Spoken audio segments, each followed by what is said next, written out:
And now, you're tuned into Tampa Bay's RBLR Sports. Hi, hello, how are ya? My name is Liz, this is Tom, and this is RBLR Sun FC.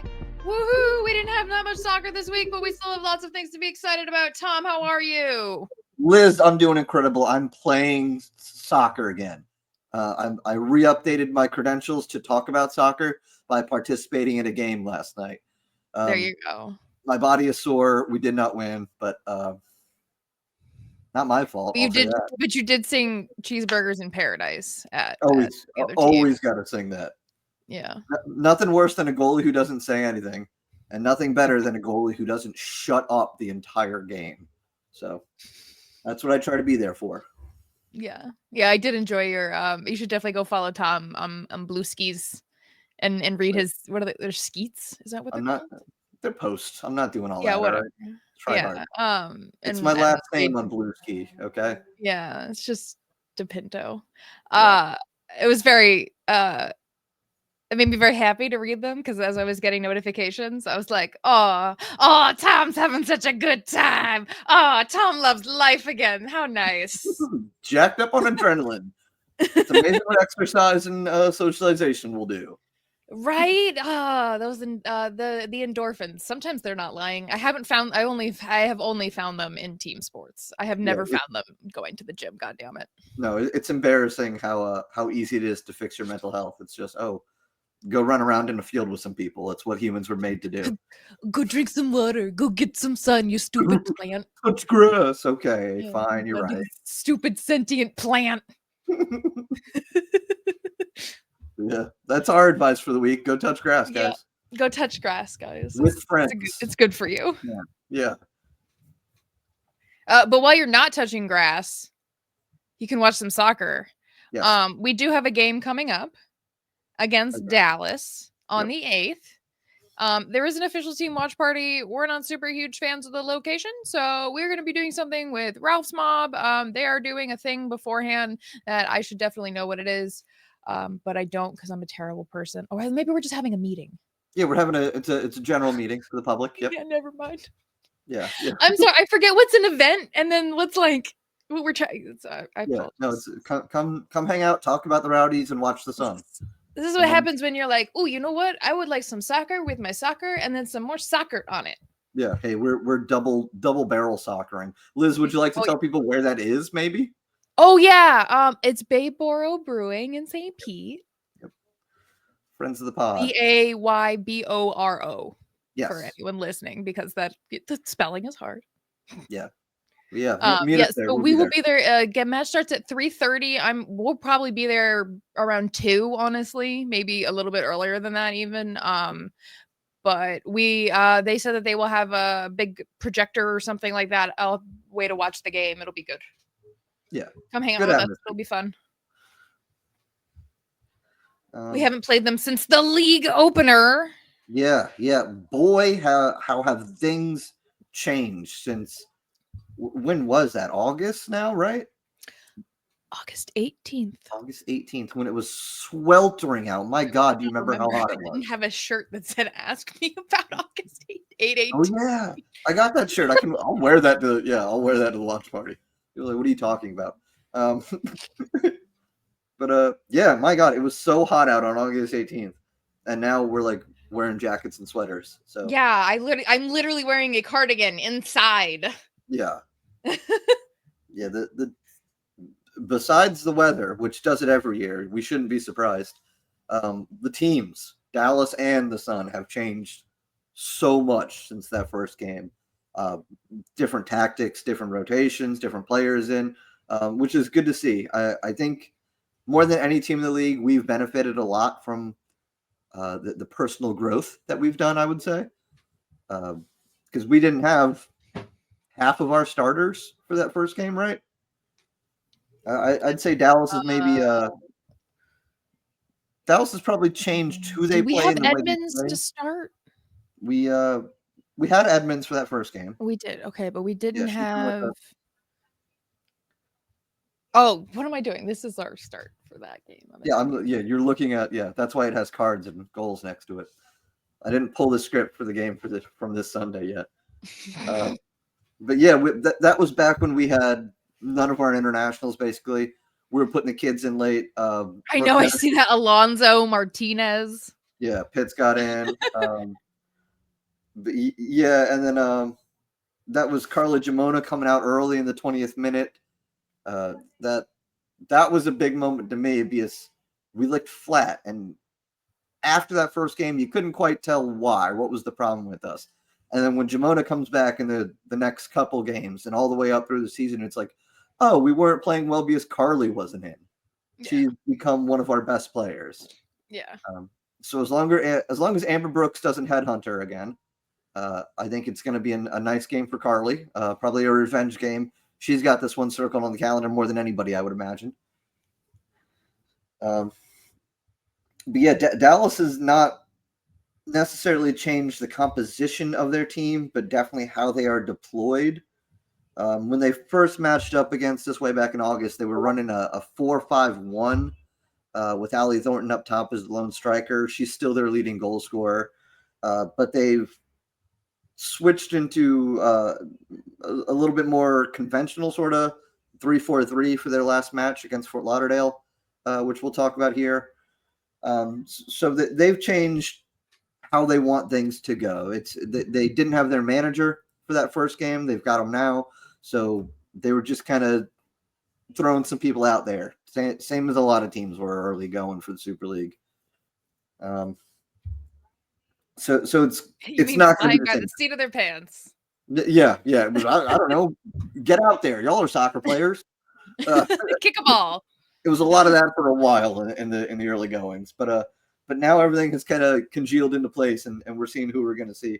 And Dallas is a very good team. That game against Fort Lauderdale from Sunday notwithstanding. We watched with some friends, and the one of them, Chris, he kept saying, "You guys told me Dallas was good. Why did you guys tell me Dallas was good?" Oh yeah, the whole time I have to say, and I will say this, and I admit it, because I had to eat crow afterwards, is that I was like, oh, Fort Lauderdale's totally gonna lose this. They just lost to DC. No, yeah. They came out and they were like, nah, we lost to DC. We gotta fix this. Yeah. Well, the game before last, Sam Meza for Dallas comes out in 3 minutes, scores the fastest goal in league history. It's big news. 3 minutes in, that's awesome. We're all very happy for Sam Meza. And then what does Fort Lauderdale do? Oh, we'd like to score in the second minute. Yeah. Like, oh, that's cool. The Super League was so unprepared for this that they still had Sam Meza's goal as an announcement and at halftime, when they showed like the highlights from the week or whatever. They literally still had Sam Meza with the fastest goal. We're like, no, that's not accurate anymore. You need to fix that. They had to mention, like, that's not the case anymore. We weren't really prepared for anybody to score within 120 seconds. That's kind of crazy. But yeah, I think that's what really did it for Dallas. It's that old Mike Tyson thing. Everybody's got a plan until they get punched in the mouth. And Jasmine Hamid, I did some research, by the way, the younger sister of DC United legendary goalkeeper Bill Hamid. Jasmine Hamid. Yeah, not the daughter. I don't know what's going on there, how old she is, and he's like 38. But yeah, Jasmine Hamid picks off a bad, lazy Dallas pass in their back line and just takes a couple steps and bangs one in. It's a beauty of a goal. If you haven't seen it, I would recommend the highlights from this game. But yeah, how embarrassing. It threw off Dallas so much, and it threw off Sam Meza a whole lot. Oh my God, she did not look right that whole 90 minutes, did she? No. She was kind of. It wasn't a good game for Dallas. Dallas just looked very, like you said, like they were, as soon as that goal got scored, it was like the whole game plan was off. Yep. Yeah, their coach said as much after the game too, and it's evident. They get a goal later in the game, 68th minute. Allie Thornton scores a goal, but that's just what Allie Thornton does. You can not have a game plan, and Allie Thornton will probably still find a way to score a goal. She's really good. She's still second in the Golden Boot race. So she knows what she's doing. She started as the lone striker. She's still operating as like their top poacher goal scorer. But yeah, they didn't know what they were doing that whole game. And man, Sam Meza was getting big sistered by like everybody on that Fort Lauderdale team too. She had a couple like welcome to the league moments. I know Shania Gordon was really getting in her face a couple times, which was fun. But yeah, it was a weird game as a it got a little feisty. It did. It got a little feisty. Oh, yeah. There was a little bite to it. Yeah.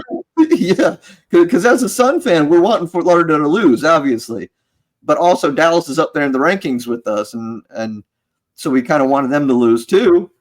I mean, no wrong answers, right? It was a fun game. So Allie Thornton gets that goal to tie it up. 68th minute. Show a little life for Dallas. They did control things a little bit more in the second half. I think a halftime talk kind of did them good. And then you want to talk about Allie Thornton just scoring goals. Golden Boot leader Addie McCain for Fort Lauderdale put it home in the 81st minute. 2-0 final for the Fluted girls. So, yeah, I wouldn't reckon that Dallas plays that way, that passively, that shell-shocked all the time. I don't think they'll look like that against us on Sunday. It's just something that happens when you get scored on in the second minute. Ruins the game in a good way.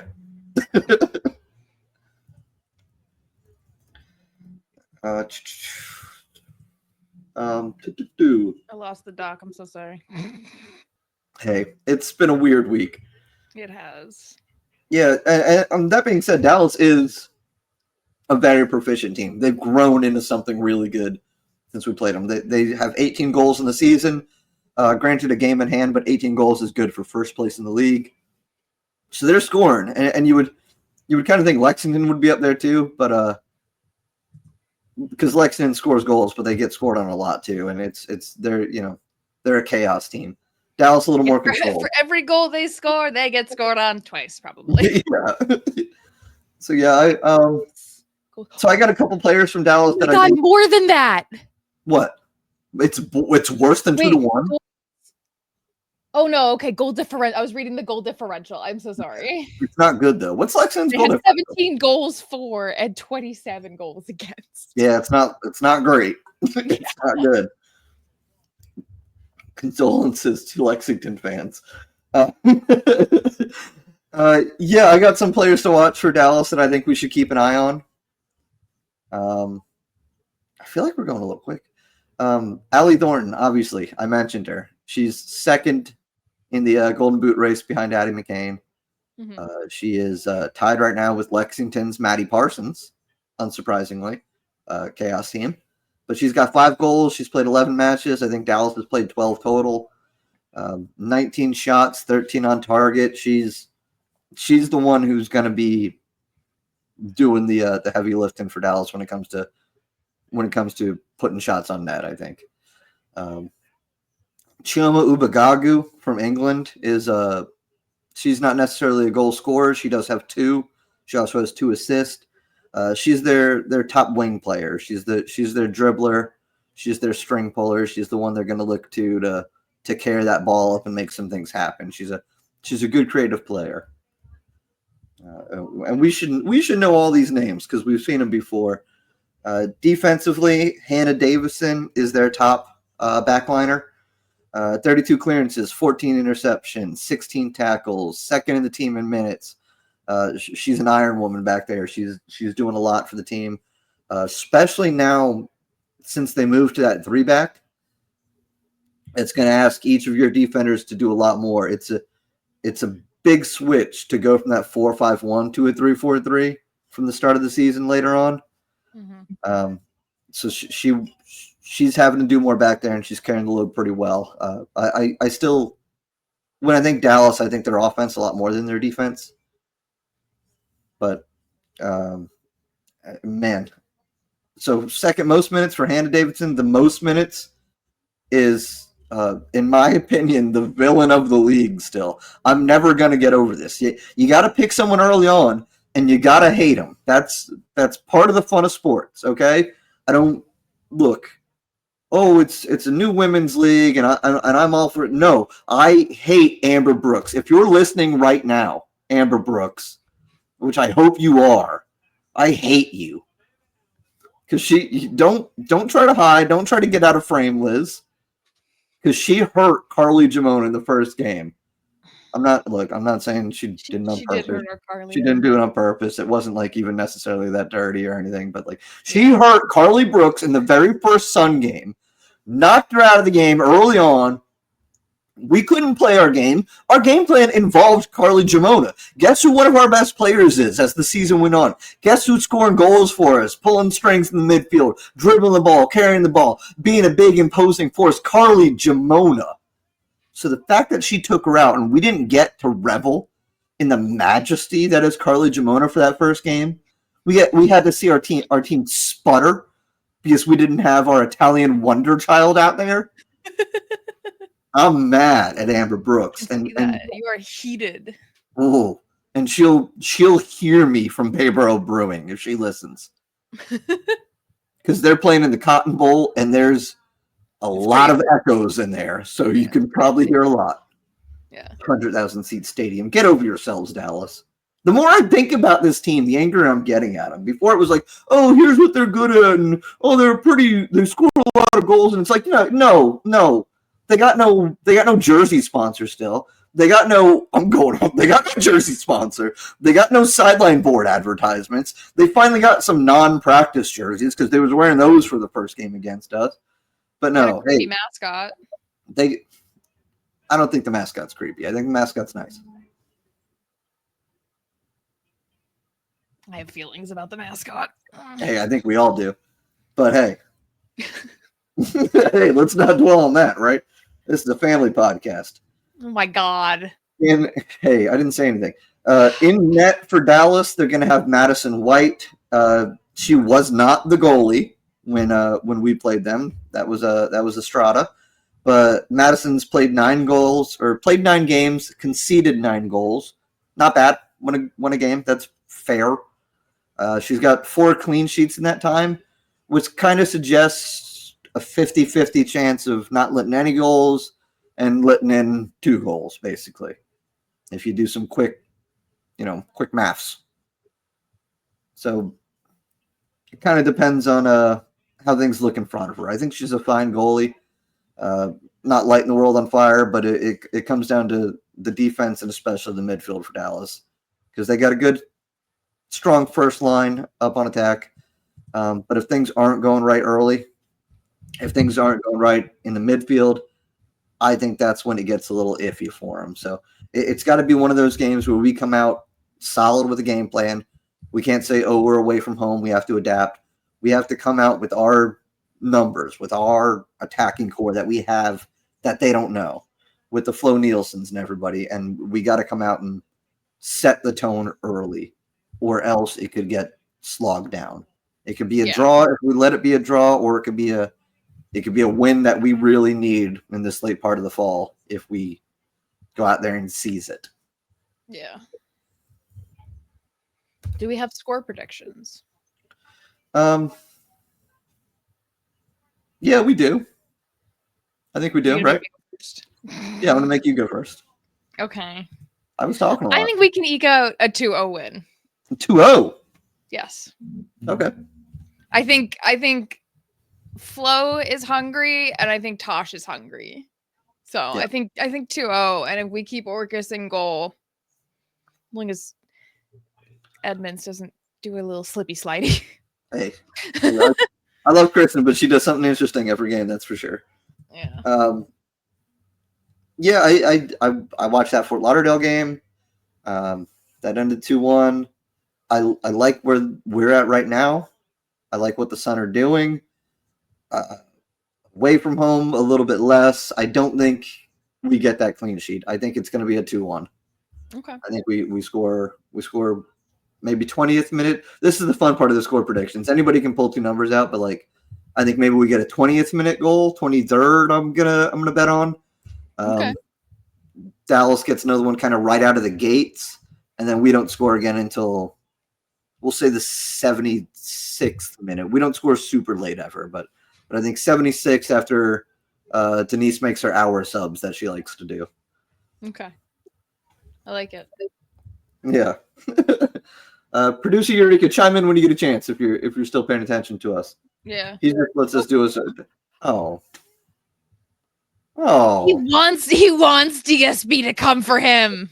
He wants it. He wants DSB to be like, who's that person who says we're gonna lose? And then when we win and be like, ha ha. Yeah. He just likes the attention. Yep. He just likes the attention. He's going 2-1 loss for the Sun. Yeah.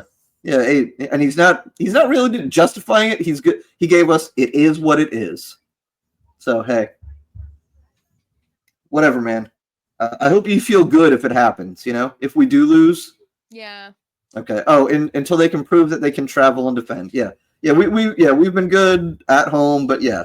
I think the question of playing away is something worth noticing. And we're not it could just as easily be a draw in my mind. I'm not entertaining the possibility of a loss, but this is a very good Dallas team. Even if they looked halfway stupid against Fort Lauderdale on Sunday night. So I mean, put it that way. Fort Lauderdale looked halfway stupid against DC United. Yeah, it's who knows? It's hard to predict a lot of things in this league. Yeah.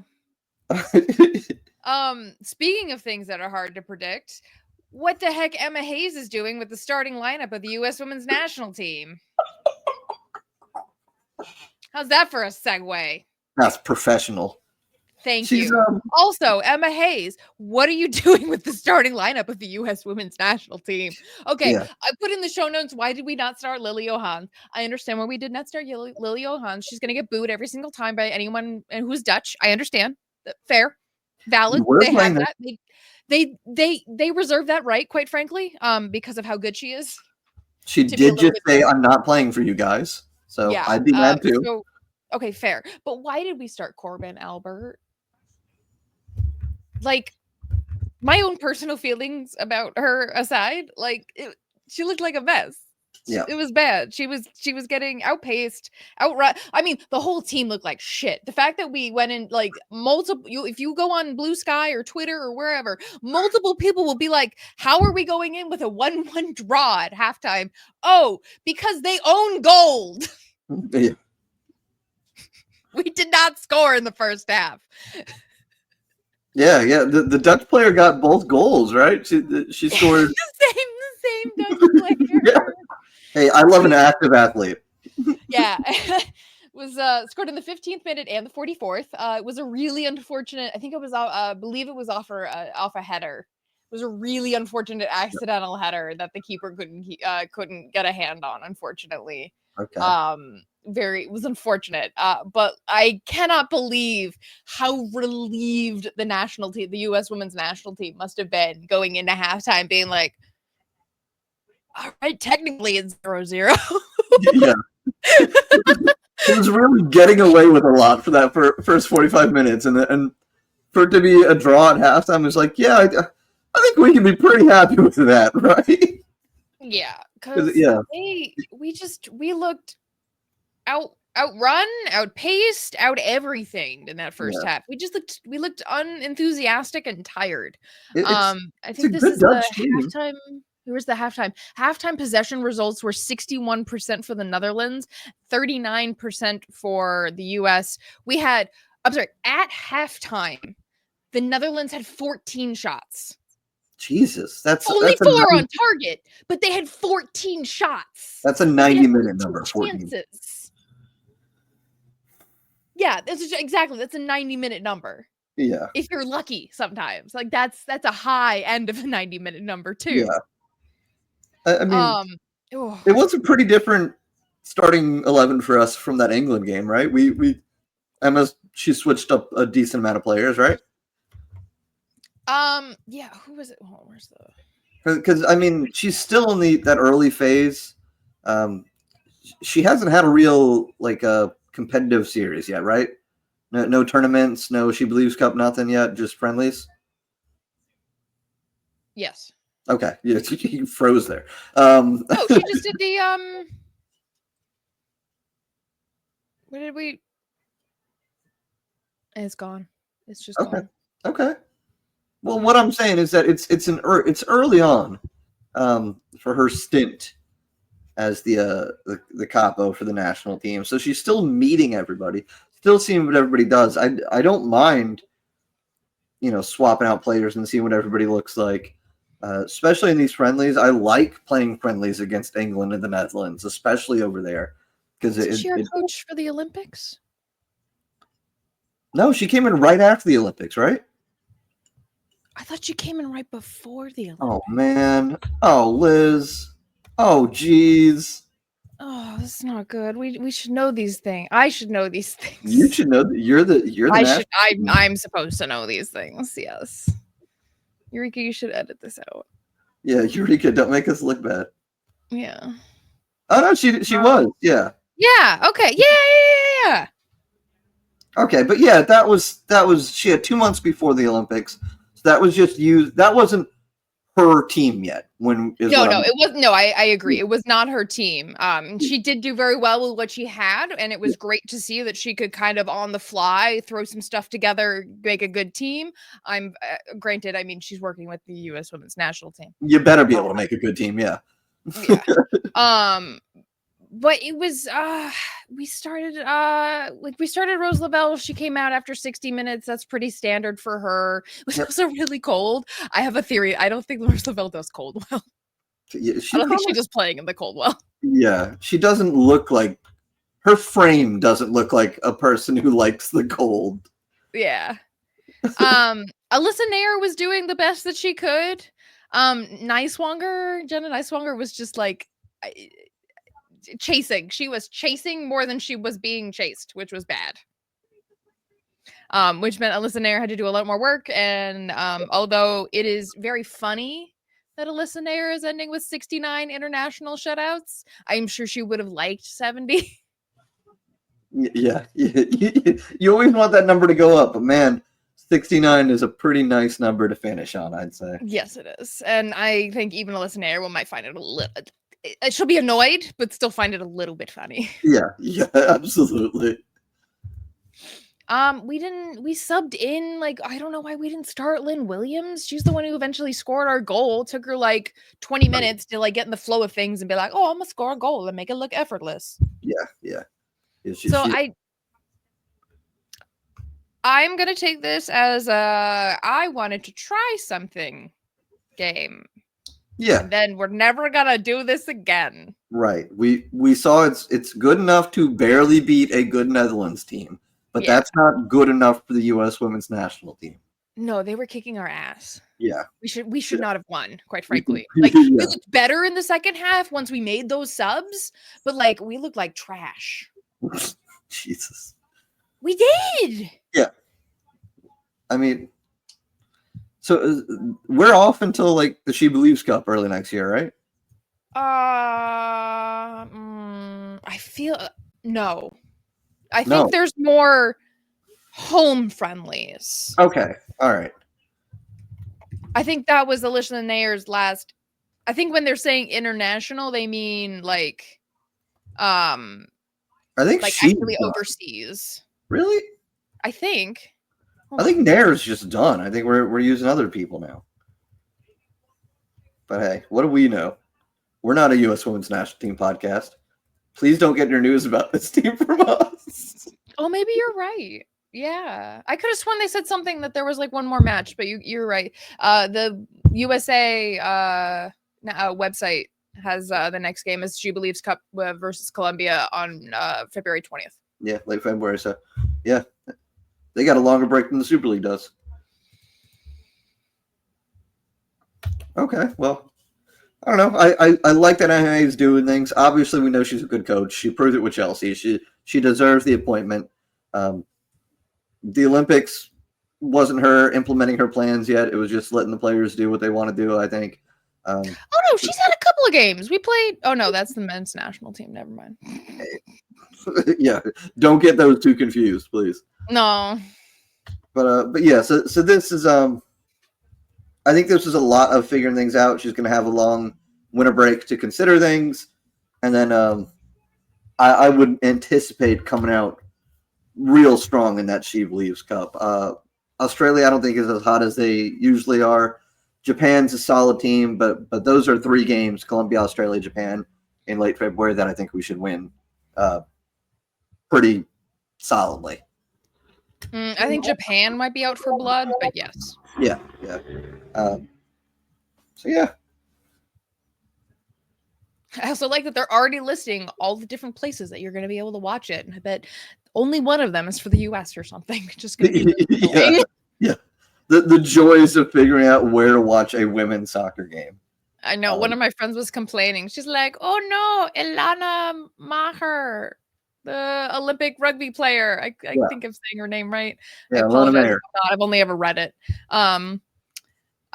She joined a UK rugby team. How am I going to watch? And I'm like, oh, sweet summer child. Let me teach you the world of pirated streams. Yeah.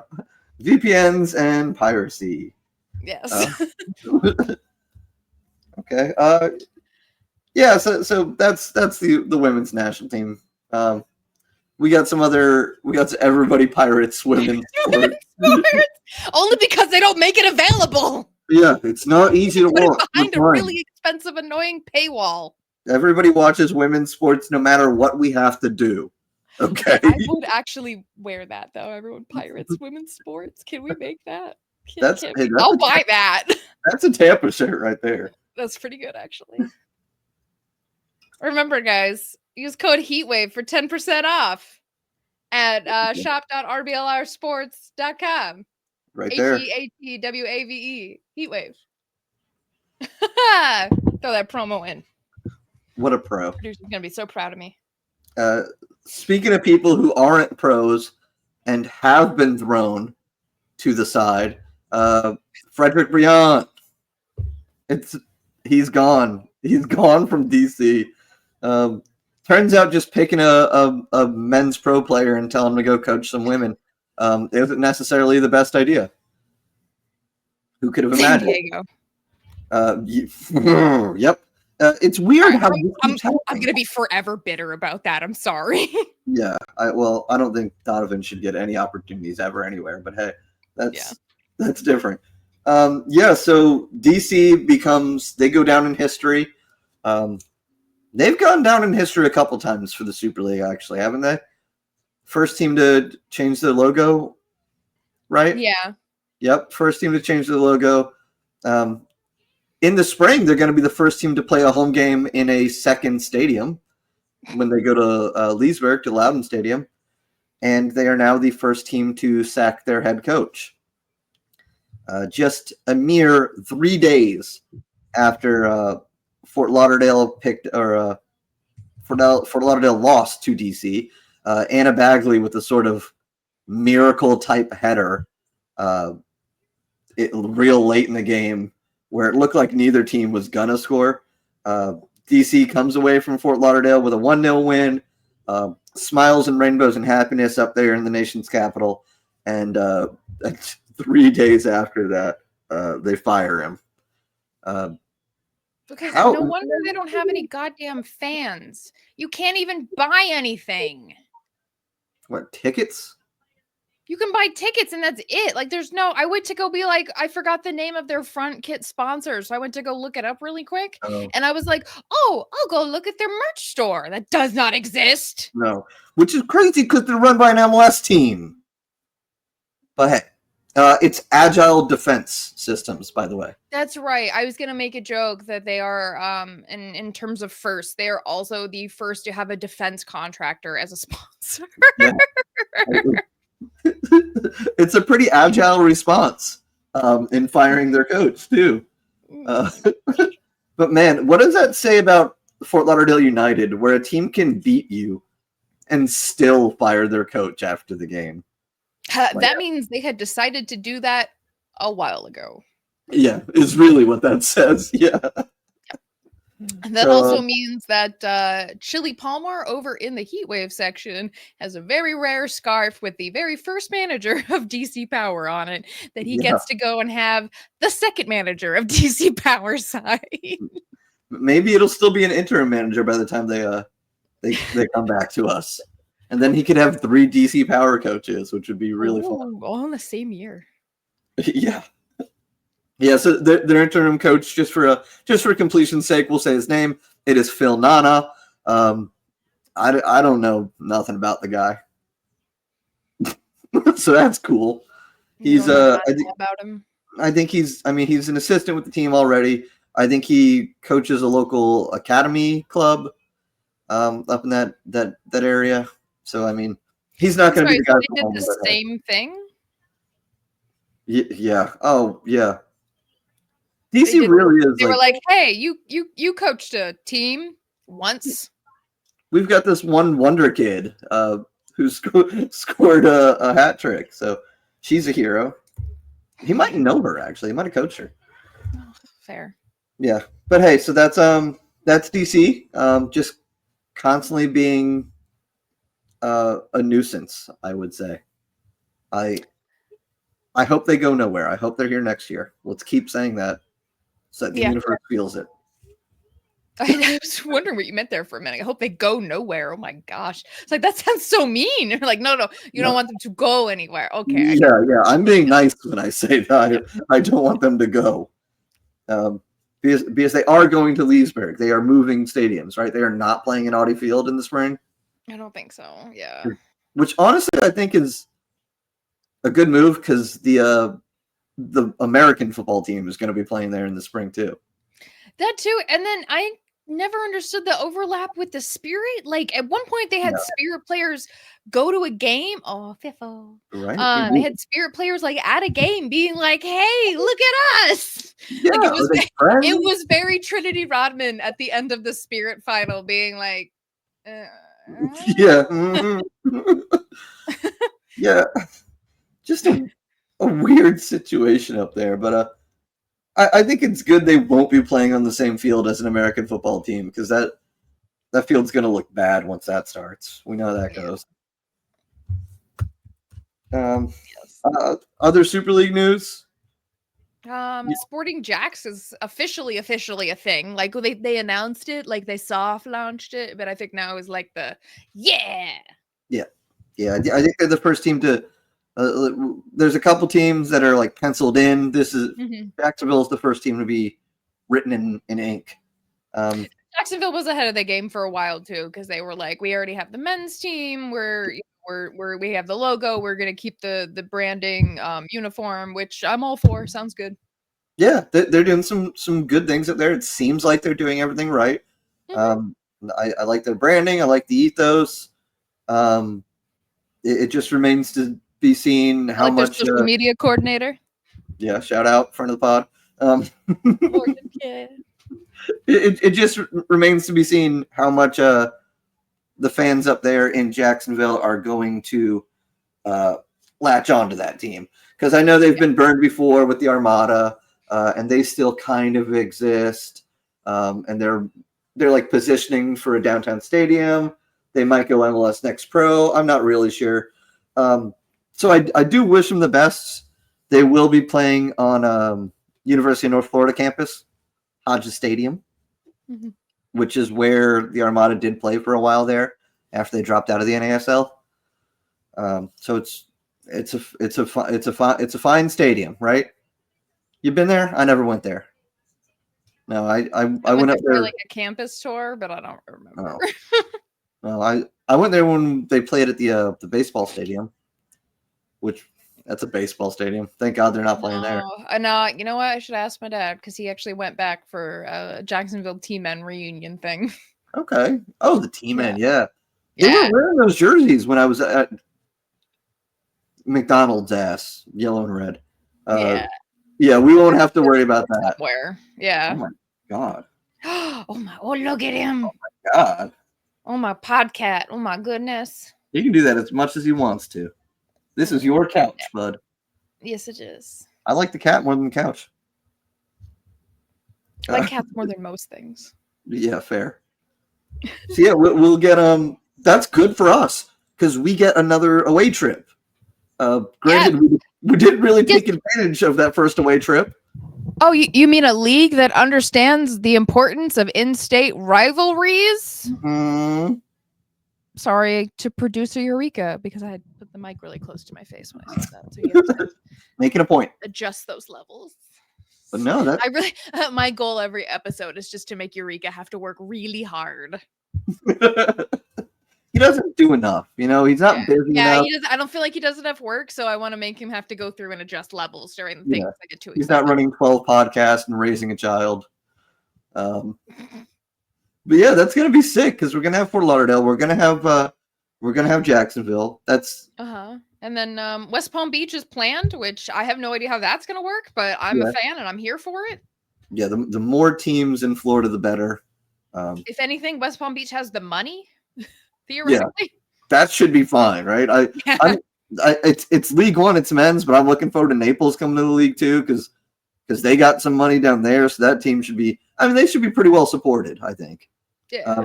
It's not going to be. I don't think it'll be like a raucous, rowdy atmosphere, but they'll fill the place up. So I'm looking forward to that. Yeah. Oh, and then sorry, I cut you off. I'm excited too for another away game for sure. It's not too far. Like, what's Jacksonville? Like 6 hours, 4.5? Not even. No. Maybe 4 or 5. Okay, yeah. So it's not the end of the world, and it would be another one that we could possibly get a bus for, and it wouldn't be too crazy. Yeah, and it'd be good. Maybe we'll get some sort of, especially that's closer than either of them technically. Yeah. But yeah, maybe we get a little some kind of rivalry trophy going. We talked to the folks down at ECC down there in Fort Lauderdale.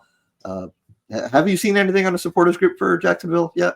I don't think so, but it's also like confusing to know where to look for things because I know like some Fort Lauderdale stuff started on like Facebook and then they kind of moved to Twitter and now Twitter's kind of like who knows what we're doing. Yeah. A lot of like you and I are mostly on Blue Skis now. Yep. Yeah. I know there is a podcast for Jacksonville, but that's their front office. So I don't count it yet. Yeah, no. It's cool they're doing that, but I don't care. Yeah. Sorry. So yeah, that's good. That's gonna be awesome. It's only cool if you don't get paid to do it. Thank you. Yeah. Real rebel stuff. RBL. So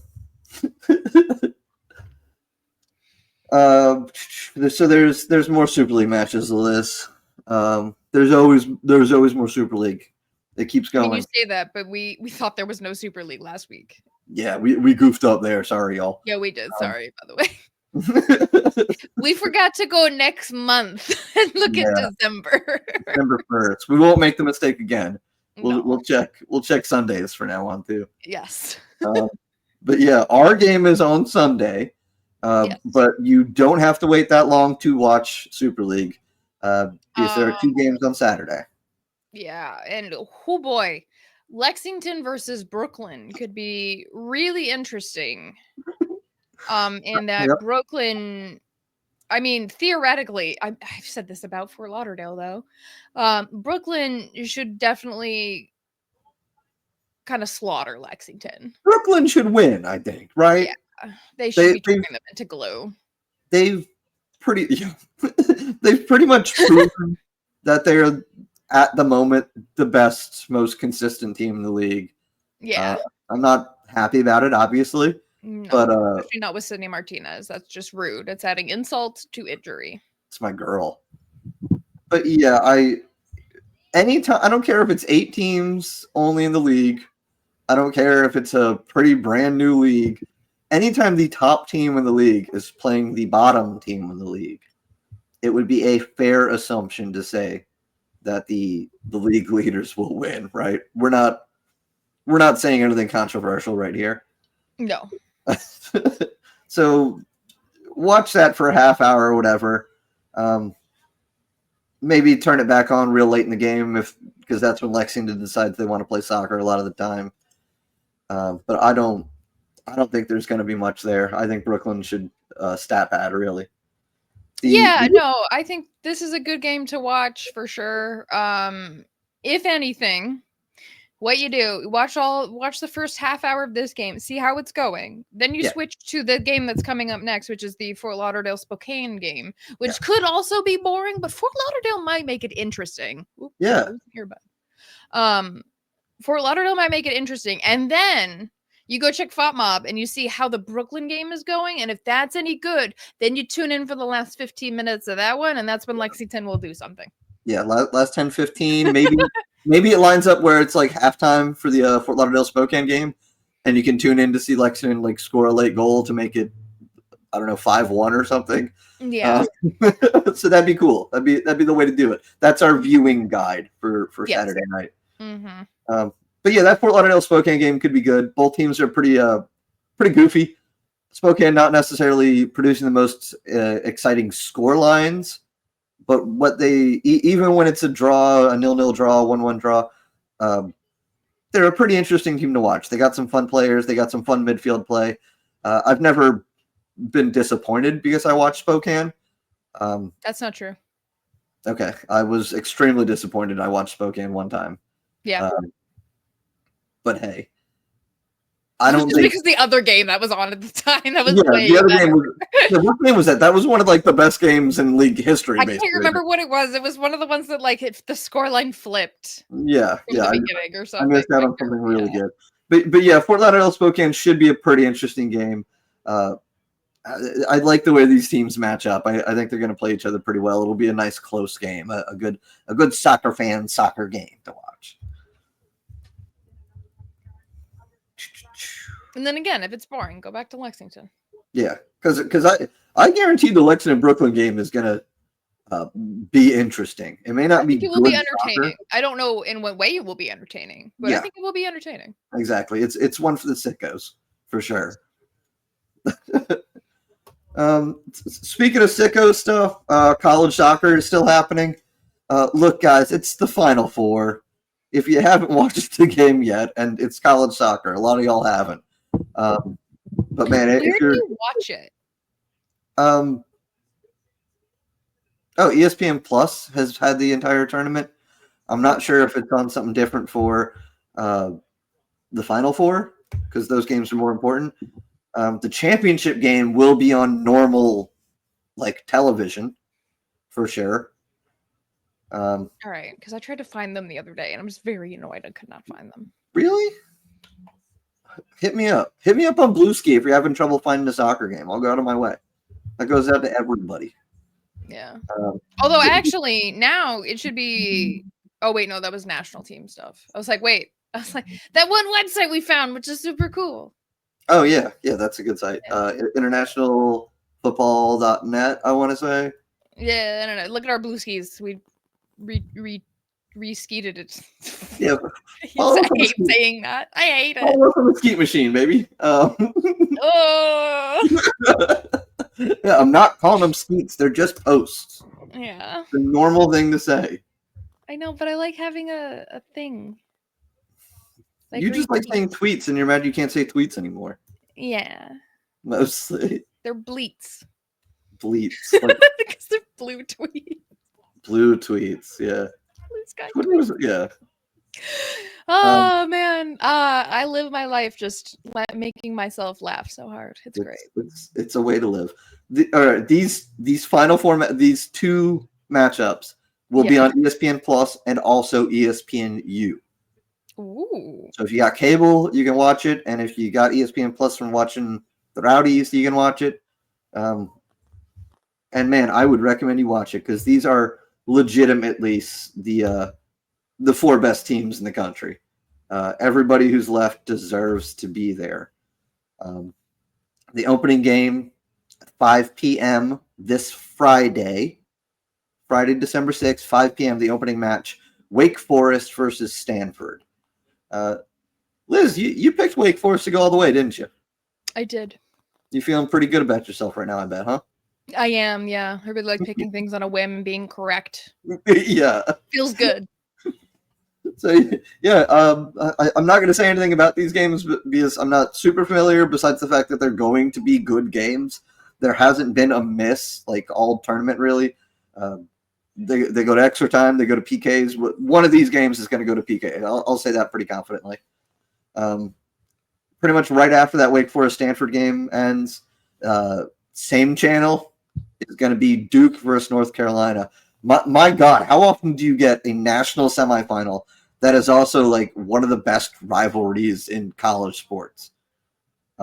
Duke was my pick to win the Natty, so they're still alive. Both our teams still kicking it. I'm so really looking forward to that Duke North Carolina game. Those teams don't like each other. They've played each other already. It's going to be a blast. And then whoever like good footy, and definitely don't miss that. Yeah, because I mean, it's nothing but Super League after that, and the Arena League. Please respect arena soccer. It hurts me personally when people don't. But yeah, the Friday night is the two semifinals. We will not talk to you guys again before the championship game for the NCAA Division I Women's, which will be Monday. And that's going to be, I think, on like normal ass ESPN 2 maybe. But that national championship game is always a blast. There's nothing cooler than seeing a team lift a trophy. I don't care what sport it is, what level it is. Yeah. So, yeah, watch women's soccer. Watch college women's soccer. Everybody watches college women's soccer. Yes. Everybody watches it, and then we all pirate the other soccer. Yeah. Because it's surprisingly easy to watch college soccer, actually. It's like on ESPN. Surprisingly easy to watch college sports, I feel like. Yeah. Hey, we love them here in America. We do. Like coming up in like January, February is when women's college gymnastics kicks off, and that's always on ESPN Plus. And I've always been very grateful for that. ESPN Plus rules, even if like the actual process of watching ESPN Plus can be a nightmare sometimes. Yes. Where it wants you to log in 100 times and then ask you to purchase it. And it's like, I've been a member for the past 5 years. So no. I don't know how long the Rowdy's been on it. Yeah, basically. Yeah. But yeah, it takes some finagling. It's a dumb system. ESPN and Disney have so much money where it's somewhat maddening that like ESPN Plus is an issue at all. Yeah. But awesome platform. Glad it exists. It's no Peacock, but hey. Yeah, fair enough. All right. So all right, that wraps it up. Yeah. We'll see you guys Sunday at Bayboro. Yeah, heck yeah. Sunday, 3:00, Bayboro. Be there. Thank you for tuning into this presentation by RBLR Sports. On your way out of the stadium, please remember to like and subscribe.